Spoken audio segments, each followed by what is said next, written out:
കാഴ്ചയുടെയും കേൾവിയുടെയും ആസ്വാദനത്തിന്റെയും ആഘോഷത്തിമിർപ്പിൽ ഒരു നാടൊരുമിച്ച് ആഘോഷമാക്കുന്ന നെടുവേലി വയലാർ ആർട്സ് ക്ലബ് 50-ാം വാർഷികാഘോഷം ഡിസംബർ 21 മുതൽ 25 വരെ നെടുവേലി വയലാർ നഗറിൽ പ്രൗഢഗംഭീരമായി അരങ്ങേറുകയാണ്. കലാകായിക സാംസ്കാരിക പ്രവർത്തനങ്ങളാൽ നാടിന്റെ സ്പന്ദനമായി മാറിയ നെടുവേലി വയലാർ ആർട്സ് ക്ലബ് 50-ാം വാർഷികാഘോഷം നാടും നഗരവും ഇളക്കിമറിച്ച് ആഘോഷാരവങ്ങളുടെ കമ്പക്കെട്ടിന് തിരികൊളുത്തിക്കൊണ്ട് വൈവിധ്യമാർന്ന പരിപാടികളോടെ ഡിസംബർ 21 മുതൽ 25 വരെ നെടുവേലി വയലാർ നഗറിൽ ആഘോഷപൂർവ്വം അരങ്ങേറുകയാണ്.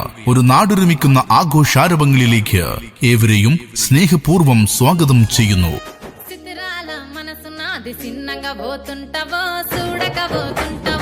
ఇంట్లో చిన్నదాన్ని నేను చిత్రాల దాన్ని